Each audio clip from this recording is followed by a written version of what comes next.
계속 에스겔의 말씀을 보고 있는데요. 성경을 읽을 때 예언서 어떠신가요? 제가 사역했던 교회들 가운데에 지금 우리 교회가 가장 제가 느끼기에는 성경을 많이 읽으시는 것 같습니다. 그 전에 교회들도 개인적으로 읽으시는 분들이 계셨겠죠. 그런데 교회 전체적인 분위기로 이렇게 성경을 많이 읽는 교회는 우리 교회가 저는 처음인 것 같습니다. 근데 예언서 어떠신가요? 좀 어렵지 않으십니까? 예언서가 어려운 이유가 대부분의 예언서들의 주제가 심판 혹은 멸망, 종말, 우리의 일상과는 별로 관계없는 것들을 다루고 있기 때문에 좀 어렵습니다. 그리고 또 그런 것들을 표현하는 예언자들의 말도 어려울 때도 있고요. 때로는 이해할 수 없는 행동을 통해서 그 예언을 하기 때문에 어려운 경우도 있습니다. 또 한 가지 어려운 것은 우리가 예언이라는 그 말 때문에 좀 어렵다라고 느껴집니다. 예언자라고 하면 미래를 말하는 사람을 뜻하는 한자 말입니다.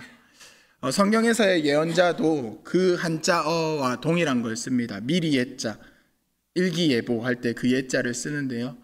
사실 성경의 예언자의 의미적으로 보면 그 미리 예자보다는 우리가 은행에 예금을 맡긴다 할 때에 맡길 예자가 더 정확한 표현이지 않을까 생각합니다. 예언자는 하나님의 말씀을 맡아서 이스라엘 백성들에게 전해주는 사람입니다.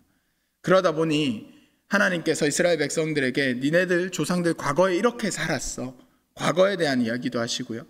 그래서 지금 너희들의 모습이 이런 모습이야 라는 현재 얘기도 하시고, 너희들 지금 이렇게 살고 있는데 돌이키지 않으면 미래에 이렇게 될 거야 라는 미래 얘기도 예언자들이 하게 됩니다.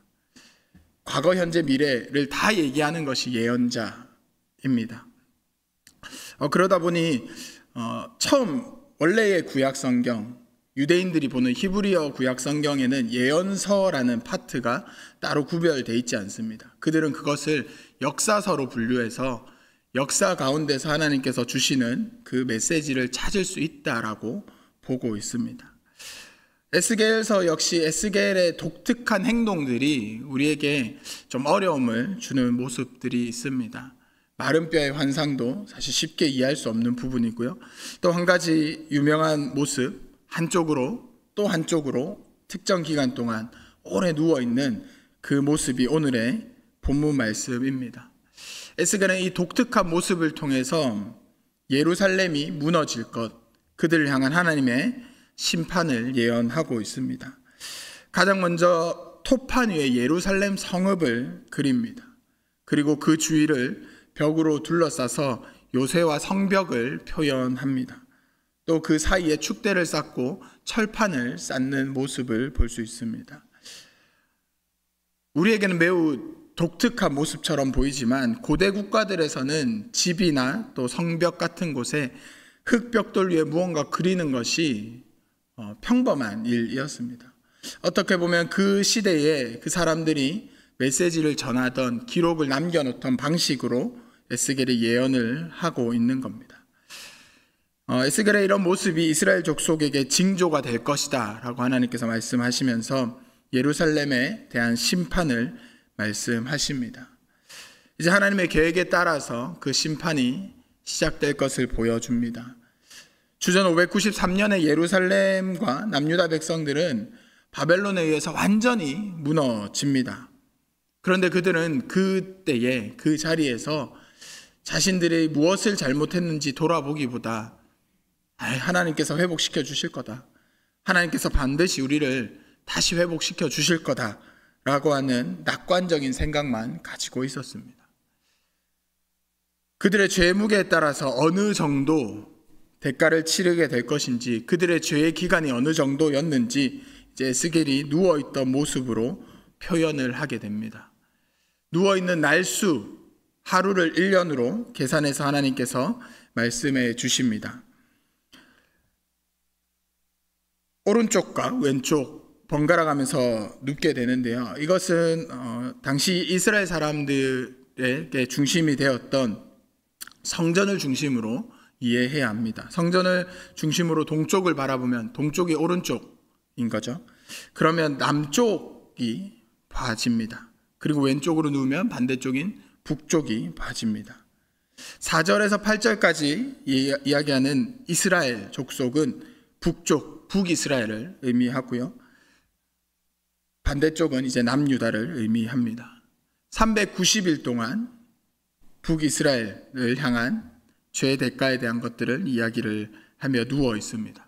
390년 동안 그들이 어떠한 죄들을 지어왔는지를 표현하는 겁니다.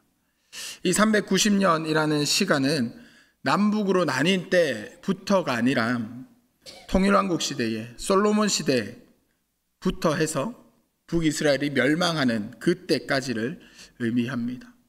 그때까지 지었던 죄들이 어떠한 것들이 있는지 돌이켜 보아야 했었습니다.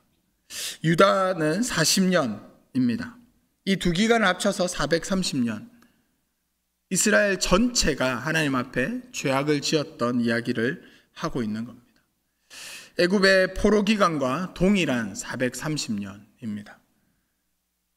이들의 죄악이 하나님 앞에 하나님께서 너희들 죄악을 돌이켜 보아라 했던 그 시점부터 포로 귀환 때까지 이 430년이 애굽의 포로 기간도 430년 그렇게 상징적인 모습으로 이스라엘 백성들에게 에스겔은 계속해서 하나님의 말씀을 전하고 있는 겁니다.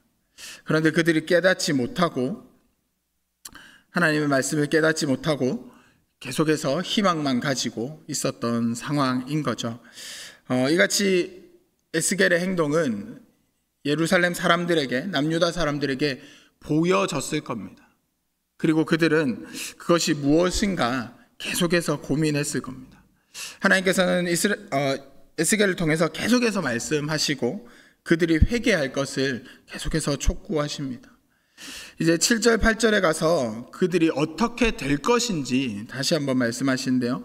8절 말씀해 보면 내가 줄로 너를 에스겔을 동일이니 묶을 것이다 라고 얘기하십니다. 내가 에워싸는 날이 끝나기까지 몸을 이리저리 돌리지 못하리라. 누워있다가 이제 하나님께서 그 몸을 묶으실 것이고 몸을 이리저리 돌리지 못할 것이다 라고 말씀하십니다. 예루살렘을 토판에 그려서 그들이 어떻게 에워싸임을 당할 건지 보여주셨고 이제 그 상태에서 에스겔이 몸을 이리저리 움직이지 못하는 것처럼 완전히 포위된 상태로 그 성 밖에 나올 수 없는 그 상태로 멸망의 날을 기다려야 될 것이다 라는 메시지를 전해주시고 있습니다. 이 정도의 어려움, 이 정도의 심판, 이 정도의 하나님께서 돌이키게 하시는 것, 우리의 삶 가운데 이 정도의 일은 일어나지 않을 겁니다. 그럼에도 불구하고 이 메시지를 통해서 우리의 삶 가운데 하시는 말씀을 우리는 계속해서 찾아보아야 하는 거죠. 그 에워싸임을 당한 날 동안 얼마나 힘들지, 얼마나 비참한 날들이 이어갈지 계속해서 말씀하십니다. 여러 가지 곡식들을 이제 섞어서 떡을 만들어 먹어라 라는 이야기를 하나님께서 하십니다. 이것에 대해서 어떤 학자들은 레위기에서 씨를 뿌릴 때 섞어서 파종하지 마라 그 말씀을 기준으로 해서 부정한 떡이다 라고 이야기하는 학자들도 있는데요. 부정한 떡은 뒤에 하나님께서 직접 언급하십니다. 인분을 태워서 구워 먹은 떡이 부정한 떡이다 라고 이야기를 하십니다. 그것보다 여러 가지 곡물을 섞어서 떡을 만들어 먹어라 라는 것은 그만큼 먹을 것이 없고 그만큼 처절하게 음식을 준비해야 하는 절박한 상황을 표현하는 겁니다. 그렇게 이것저것 막 섞어서 떡을 만들어서 이제 먹어야 하는데 그것을 먹는 것도 쉽지 않습니다. 10절에 보면 하루에 20세겔씩 때에 따라 떼서 먹으라 라고 이야기를 합니다. 하루 동안 20세겔 300g이 조금 되지 않는 양으로 하루 동안 먹어야 합니다. 11절에 물은 6분의 1 흰으로 하루를 살아라라고 말씀하십니다. 6분의 1 흰은 한 모금 정도 되는 양입니다. 300g이 채 되지 않는 떡으로 한 모금 정도밖에 되지 않는 물로 하루를 살아야 합니다. 그런데 그 떡의 인분, 사람의 배설물에 불을 붙여서 구워 먹어야 하는 그런 부정한 떡인 것이죠. 이 모습에 이제 에스겔이 하나님 앞에 또 한탄하는 모습이 14절입니다. 내가 말하되 주 여호와여 나는 영혼을 더럽힌 일이 없나이다. 어려서부터 지금까지 스스로 죽은 것이나 짐승에게 찢긴 것을 먹지 아니하였고 가증한 고기를 입에 넣지 아니하였나이다. 하나님께서 부정한 떡을 먹으라라고 말씀하시니 이제 하나님 앞에 한탄하고 있습니다. 자신 개인만을 위한 기도는 아니었을 것 같습니다. 이스라엘 백성들을 위한 기도였겠죠. 그래서 하나님께서 이제 그것에 대해서는 은혜를 베풀어 주십니다. 인분을 대신할 것, 쇠똥, 소의 배설물에 떡을 구워 먹을 수 있다라고 허락해 주십니다. 소의 배설물을 당시에 땔감으로도 꽤 사용되었기 때문에 부정한 떡이 아닙니다. 하나님께서는 분명한 사랑의 하나님이십니다. 그래서 은혜를 베풀어 주십니다. 그런데 동시에 하나님은 공의의 하나님이십니다. 하나님과 죄는 공존할 수 없습니다. 우리가 하나님 앞에 죄를 회개하고 용서를 구하면 하나님께서 잊어주십니다. 하지만 죄가 남아있는 것은 하나님이 결코 보시지 않으십니다. 하나님이 사랑의 하나님이시기에, 용서의 하나님이시기에 우리가 죄의 문제를 해결하지 않고 하나님의 사랑만 바라보면서, 하나님의 용서만 바라보면서 살아가기에는 우리의 모습이 하나님 앞에 너무 뻔뻔하고 죄스럽지 않습니까? 분명히 하나님께서는 사랑의 하나님이시지만 우리가 하나님과 더 깊은 관계를 맺기 위해서는 우리 안의 죄의 문제를 해결한 상태로 하나님과 함께 해야 합니다. 하나님께서 이스라엘 백성들에게 강력하게 처절한 어려움의 그 시간을 보내게 하시는 것은 그들이 돌이켜서 이제 정결한 모습으로 하나님 앞에 나아올 수 있게 하기 위함입니다. 우리의 삶의 어려움들이 항상 하나님께서 돌이키기 위해서 우리를 치시는 것은 아닙니다. 세상의 법칙에 따라서 우리의 잘못된 선택 때문에 때로는 어려움을 겪기도 합니다. 하나님의 심판, 우리의 어려움이 항상 하나님 앞에 죄 때문에 심판하시는 것은 아닙니다.